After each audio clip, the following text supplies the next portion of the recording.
Hello guys, Meenakshi daughter के morning के mini blog में आपका स्वागत है। जैसे कि ये होता है मेरा मॉर्निंग का मिनी ब्लॉग होता है गणेश पुराण का, तो इसमें मैं गणेश पुराण के अध्याय आपको पढ़ के सुनाती हूँ।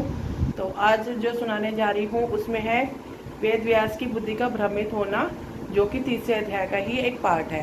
सुनिए।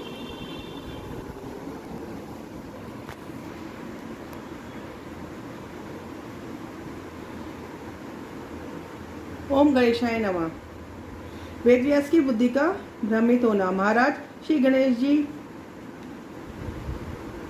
आदि देव हैं, इसलिए समस्त कार्यों में गणेश जी का प्रथम स्मरण करने की पार्टी प्राचीन काल से ही चली आती है। किंतु श्री वेद व्यास जी अपनी पुराण रचना के आरंभ में भगवान गणेश्वर की वंदना करना भूल गए। उसके फलस्वरूप उनकी स्मरण शक्ति क्षीण होने लगी। वे अनेक मुख्य बातों को भूल जाते, बहुत याद करने पर भी अनेक बातों में उन्हें सफलता न मिल पाती। वे कर्तव्य विमोह से होकर लोक पितामह ब्रह्मा जी की सेवा में उपस्थित हुए और उनकी वंदना। बोले, ब्राह्मण, मैंने वेद के 4 विभाग करने के पश्चात पुराणों की रचना आरंभ की थी, किंतु मुझे बड़ा आश्चर्य है कि अब कुछ सूझता ही नहीं है कि मैं क्या लिखूं। हे प्रभु, मेरे ज्ञान नष्ट होने का क्या कारण है, यह बताने की कृपा करें। ब्रह्मा जी ने ध्यान लगाया, तब बोले, व्यास, तुम अपनी विद्या के गर्भ में अधिक भर गए हो, इसलिए भगवान श्री गणेश्वर को भी भूल गए हो। तुमने पुराण रचना के आरंभ में उन आदिदेव की वंदना और मंगलाचरण तक नहीं किया है। अब फिर तुम्हारा ज्ञान क्यों न नष्ट होगा।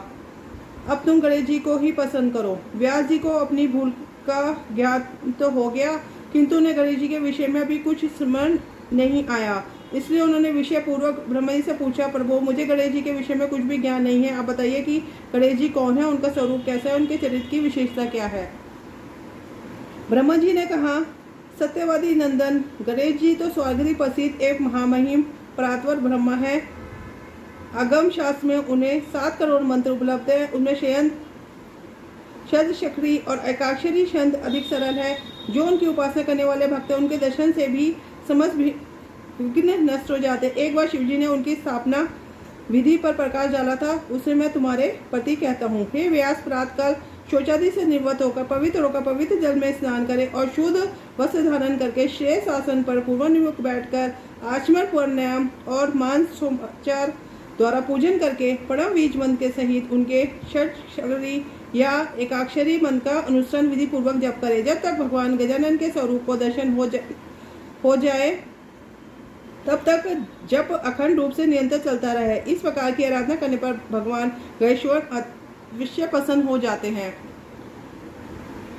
ब्रह्मा जी से उपासना विधि सीख कर व्यास जी ने उन्हें प्रणाम किया और बोले, ब्राह्मण, गणेश मंत्र और बीज कौन सा है, उसका जप अब किसने किया है, उसे क्या क्या सिद्धियां प्राप्त हुई है। ब्रह्मा जी ने कहा, व्यास जी गणेश ओंकार में है, समस्त वेद उन्हीं का गान करते हैं। प्रणव समस्त मंत्रों का बीज है और उसके द्वारा भगवान गजानन का ही जप यह स्तवन होता है। अकेले प्रणव की ही बड़ी महिमा है, उसी का जप करके देवता, मनुष्य, ऋषि मुनि आदि सभी अपने अपने अभिष्ट की सिद्धि कर सकते हैं। व्यास जी बोले, इसे कुछ विस्तार से समझाकर कहिए। गणेश जी की महिमा के विषय में मेरी जिज्ञासा बढ़ती जा रही है। हे पितामह, मुझ पर कृपा कीजिए। तो ब्रह्मा जी उनको गणेश जी को सारा का सारा वृतांत बता देते हैं कि कहते हैं कि तुमने कौन सी गलती की थी जिसके कारण तुम्हारी सोच और बुद्धि में भूलने का प्रभाव आ गया है। मतलब अब तुम्हें गणेश जी की स्तुति करनी पड़ेगी और कहते हैं उनका पुराण का करना पड़ेगा, अध्ययन करना पड़ेगा, तभी तुम्हारा उद्धार होगा। तो इस प्रकार की कहते हैं कि ये तो हम लोग सभी जानते हैं, ये तो बात तो सभी जानते हैं। कोई भी कार्य कि कोई भी मंगल कार्य, चाहे कोई सा भी हो, कोई सा भी शुभ कार्य हो, मेरा गणेश जी की स्तुति के बिना उसका मंगल होना असंभव है। तो ओम गणेशाय नमः, गण गणपतये नमः। आपका दिन शुभ हो।